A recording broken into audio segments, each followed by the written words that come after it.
Welcome to Thriver TV, the place to break free from narcissistic abuse with quantum tools and understandings.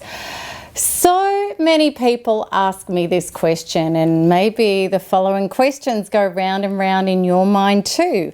Does this person behave like this because she or he has addiction issues? Or is this person simply a narcissist through and through? And that's what today's Thriver TV episode is all about, cutting the wheat away from the chaff and working out once and for all whether this person behaves narcissistically as a result of their addiction, or is their addiction just another part of their ingrained narcissism. I also really hope today that you learn a little more about what drives addictions and what is really necessary to get off addictions. And I promise you, I'm going to tell you exactly how you can distinguish if this person is behaving narcissistically because they're an addict or if they really are a narcissist. Okay, let's get started with looking at some truths about narcissism. Narcissists are addicts and their primary drug is narcissistic supply. They need it as much as an ice or crack addict needs ice or crack. Narcissists have disowned their inner being, and therefore, as a result of this, their pathway through to life, source, oneness, and connection with feelings of security, love, and approval are thwarted.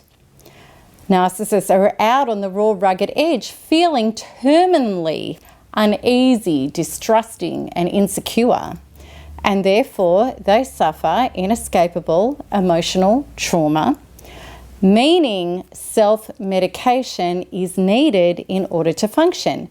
And that's what every addict does, attempts to self-medicate inner anxiety, terror, and feelings of annihilation with a substance or pastime that drowns out or numbs out the inner screams.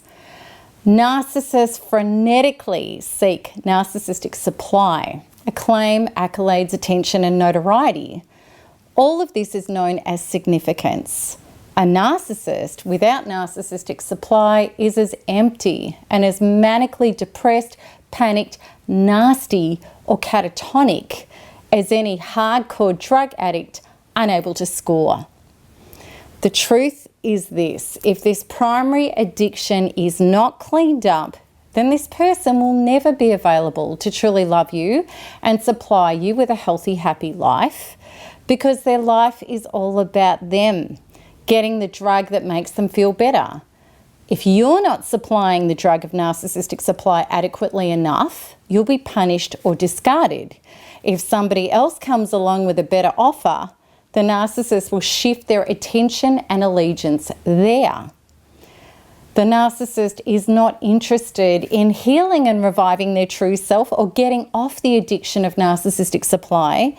And unless you understand that this is a self-medicating addiction, you may not realise how serious this issue is.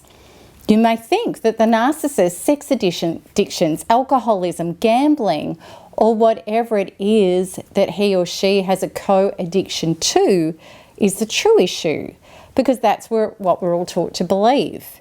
Yet even if the narcissist somehow beats these issues, and some do, there is no way as a narcissist they will give up their nastiest primary addiction that allows them to minimalise, dehumanise, discard, punish, mine and rape people's souls and lives, namely the narcissist being hooked on narcissistic supply. Okay, so now let's look at hardcore addicts who are not narcissists. And it may be very difficult to distinguish between the two.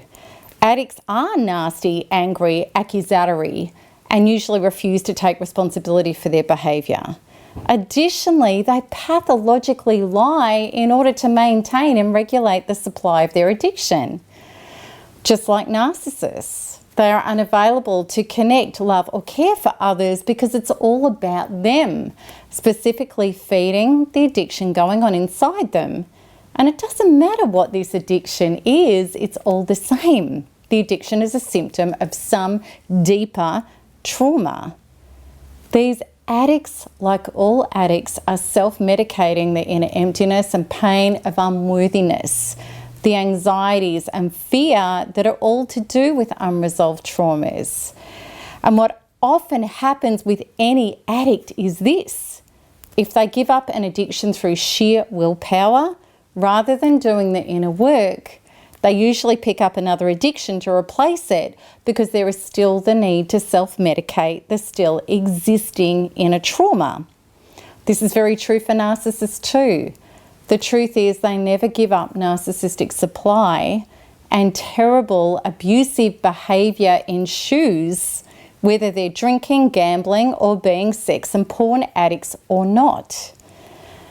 Naturally, it can be heartbreaking to see someone you care about deep in addiction. You know they're destroying themselves and you want to rescue them. But there is a very hard truth about addicts and what is necessary for them to recover. And it's also the most difficult thing for us to do, because it's totally counterintuitive to what we think we should be doing. I want to share this story with you because it's the most perfect story I've ever heard in relation to this topic. Years ago, I took a dear friend of mine to a Gamblers Anonymous, GA, meeting, and at tea break, I had a fascinating chat with the man hosting the meeting and his wife. He was in his 60s and he told me how he battled drinking, drugs and gambling for 30 years. And for years, his wife tried to get him help and stayed with him, but he never changed. Eventually, finally, she said this to him: "I will no longer be with an addict. Move out and don't come near me until you have a 6-month clean bill of health." And she meant it. She was resolute. She had no idea whether or not she'd be available for him if he did return clean and sober. She wasn't waiting for him. Or even if he had the capacity to change. He tried to get around it. He tried to break her boundaries, as addicts do. He twisted, turned, poured on the charm, promises. Then when that didn't work, anger and threats. But she didn't capitulate once. She meant it. She had no control over his life, but she'd fully taken back control of her own. No more addicts in her life ever again, ever. And yes, she lost security. Yes, she had to struggle alone to look after herself and the kids, but her soul became more important than bricks and mortar. After a brief stint in rehab, he tried to come back, but she wouldn't take him. Her agreement was only written proof that he'd not drugged, gambled or drank in 6 months. For 2 years, he fell back on addictions, but with therapy and regular GA, AA and NA meetings and getting totally serious, he finally broke through. When I met him and his wife, he'd been addiction-free for over 10 years. And his wife expressed how she adores him and said he was the most beautiful man she could ever hope to be with, as well as father and grandfather. And he said about her, "She saved my life. If she hadn't done what she did, then I'd be dead." And I want you to understand the power of quantum law here. So within, so without. People can only love us and treat us identically to how we love and treat ourselves. If we stay around abuse and addictions, then we're abusing ourselves, and we also have our own addiction to this person, self-medicating something inside us that we haven't turned inwards to heal and free ourselves from yet. And we not only enable this person to keep abusing us, but also to remain being an addict. It isn't until people no longer have the roof over their head, food on the table and their bills paid, as well as any of our attention, that they are left having to face and hopefully heal themselves. Unless they get to this rock bottom, they will never have the opportunity to. And this is where we have to let go, take care of ourselves properly and allow that to happen and not be attached to the outcome. Too many addicts get saved from hitting their rock bottom from well-meaning people, and they never heal anything. And either way, whether they return or not, we get to live our truth. Please know, a narcissist is not going to get well. However, an addict who is not a narcissist, like this lovely man, possibly can. But will you ever know if you don't become and walk and demonstrate the truth of your own soul and what you will and won't accept as your life? No. Okay, so I understand totally how terrifying it is to let go and set your boundaries, mean it, and no longer compromise yourself. And if you are struggling with this question, narcissist or addict, I want to show you exactly how to find, release, and heal your inner traumas that are causing you to sell yourself out and self-medicate by staying attached to this person. And that's vital, because it's the only way to clean up your life and start creating it as addict and narcissist free.